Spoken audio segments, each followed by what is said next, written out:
The greatest propaganda scam the world has ever known is being perpetrated by our mainstream media. Sadly, they have sold out on honour and truth and the justice that it beholds. And by doing so, have betrayed the Irish people terribly. Propaganda and lies cost lives,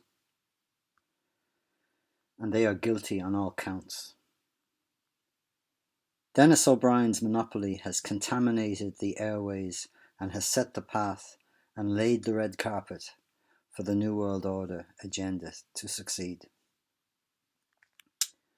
I have often heard people say when they talk about the horrors of World War II, how did the Germans let that happen?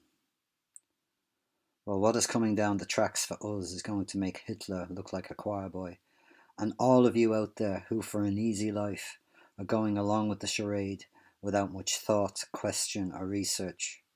I'm telling you now that your compliance is propelling their agenda of tight, totalitarian governance on us all. COVID-19 is the ruse for implementing the total enslavement of every man, woman and child on the planet.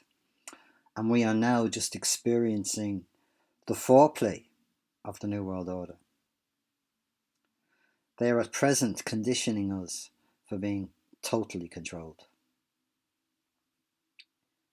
This is the greatest emergency the human race has ever faced, and we as a species are at a crossroads now.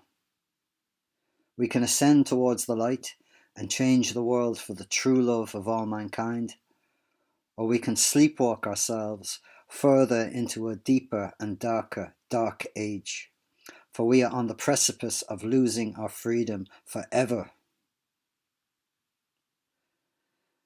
Because this is a sinister, technocratic, social engineering worldwide project. Everything about this scam and the measures to deal with it from the very start have been illogical, full of contradictions, paradoxical, and all deliberately so.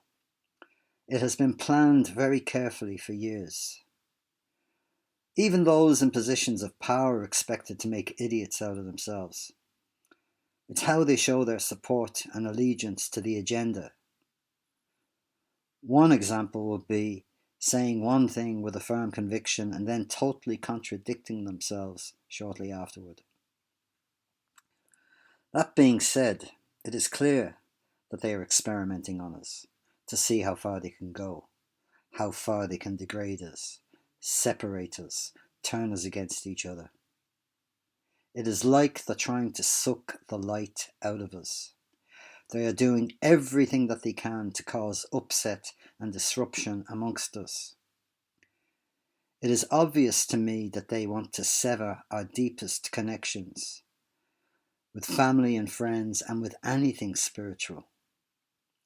And this is how I know that it is anti-God and that their agenda is Luciferian by nature. Because God is all about unity and freedom and love. Their program that they expect us all to submit to is not human. It's not natural. And people inherently know this and are affected by it. Even the ones that are obediently going along with it.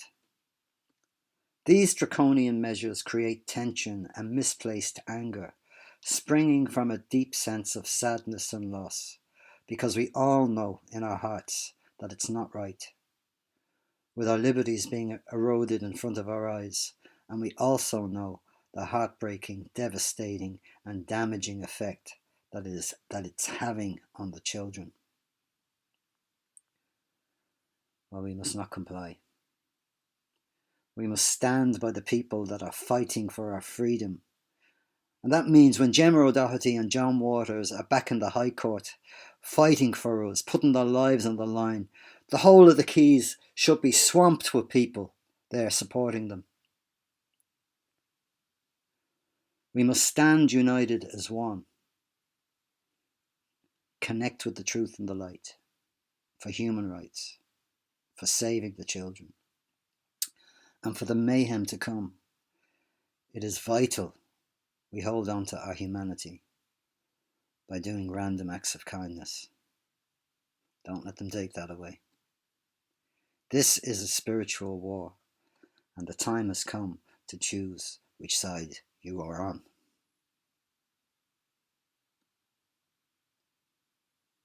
I truly believe that in an instant, with the ingredients of bravery and ordinary decent love for truth, it could all be reversed.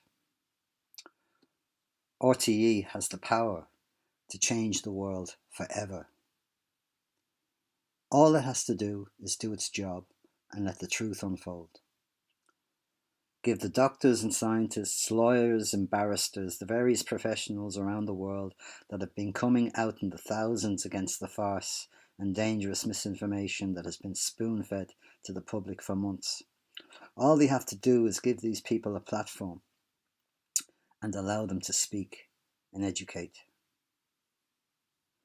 The guards and armed forces, like everyone else, will need to also dig deep. I'm certain that not one of them signed up to turn on and attack the ordinary, decent, law-abiding citizen. They are going to be expected to betray their oath on a daily basis. They too are fathers, mothers, conscious human beings. Surely they do not want the guilt of inhumane acts perpetrated against us, the people of Ireland, on their conscience, to then further down the line be discarded by the system and replaced with AI. I have often wondered why there is such a grueling assault on the children, why 8 million children go missing every year worldwide, and that's what they're admitting to. Why they are being desensitized and sexualized, mind controlled. There's only one possible answer, and it's because they are a threat to the establishment. I think of Herod killing all the newborn boys, and I think of the children I see every day. They are evolutionary more advanced, and with love and balanced nurturing, their brilliance will change the world for the good of all. The 1% running the show know this, and they know that their time is running out.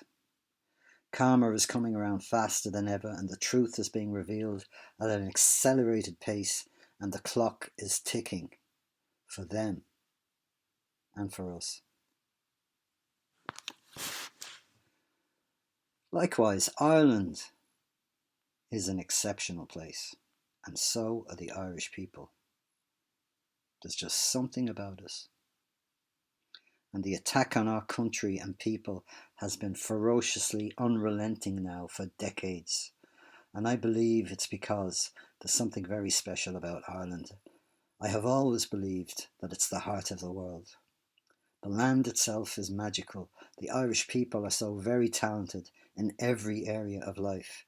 For example, in the arts, our writers, actors, singers, directors, craftsmen and women. In innovation and sport and adventure, we are top of our game. And it probably has to do with our Celtic DNA and this ancient blood that is running through our veins. I would love to see Ireland reclaim itself again, for people to awaken to the brilliance that is inside them and to not be afraid to let their light shine. There's a war being imposed on us. It's a spiritual war. And we really need to take that leap collectively to defuse the satanic agenda, which is full-blown in our faces at the moment. I really don't like using the word satanic, but there's no other way to describe the dregs of the evil that's happening. You know, the dregs of society that people normally call the elite. Well, the majority of them are into it, and not all of them, but quite a lot of them are. Anyway, since we've been on the planet, we have not progressed that much, really. We are technological giants, but spiritually stunted because we are still largely barbaric. People are still killing people. Children are being trafficked, raped and tortured. and it has got to stop. We have reached a critical stage where we have to ascend. We have to say no more, and we all have to do our part and take action. True ascension of consciousness can only come from the light which is grounded in truth and unconditional love. The only way to change the world is to change yourself. We are all deeply interconnected, whether we like it or not. The reason why I call God the Infinite Spirit is because the only thing God can do is love.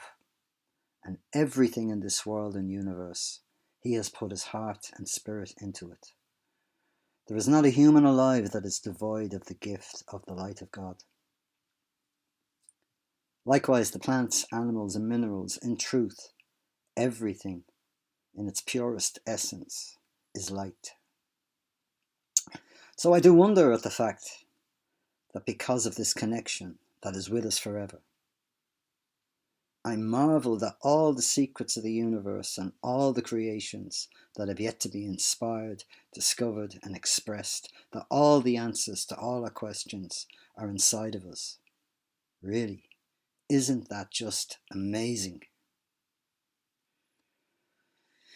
It also means that we are never alone. But we have forgotten that, and that's why we are in such a mess. So we need to remember our divine origins and heritage and know that we are more than flesh and blood. We are more than human. We are vibrational beings, and because of this light, we are multi-talented by nature. So why be afraid to live life to the full? And why be afraid to die? There is no such thing as death, really. Death, in my opinion, is the greatest conspiracy theory ever. The real you cannot die, because your soul is eternal, unlimited, and forever young. But really and truly, we cannot do anything of any value without the help of the Infinite Spirit. And we can access this beauty and this loving intelligence, the heart and pulse of our Creator, anytime we like, because His light is within us and never separates from us. We need to evolve as a race to the stage where even to tell a white lie would be felt as a big crime. Again, I really would love to see Ireland reclaim itself again, for people to awaken to the brilliance that's inside of them and to not be afraid to let the light shine. I'd love to see that happen all over the world. To take the first step, to lead by example, to not comply with the present madness. By creating the world we want for ourselves and the children, if we all could just do our part bit by bit, homeschooling, growing our own food, expressing our talent, being loyal to it, and the honour and integrity we have inside ourselves, suddenly the numbers will grow, and we will be sharing the joy we want to see in the world. And then when we take back Ireland, we will build communities that are based on giving, not taking, where every individual will be cherished, regardless of their age. It will be of utmost importance to find out where each person's talent lies. A teacher's job will be to help the parent discover the gifts the child is born with, to enable them to be the best that they can be. They will be taught how to work consciously with God, to make endearing things happen, and so re-give to society. We can do this. Together we can make this happen. All we have to do is care enough to take the first step.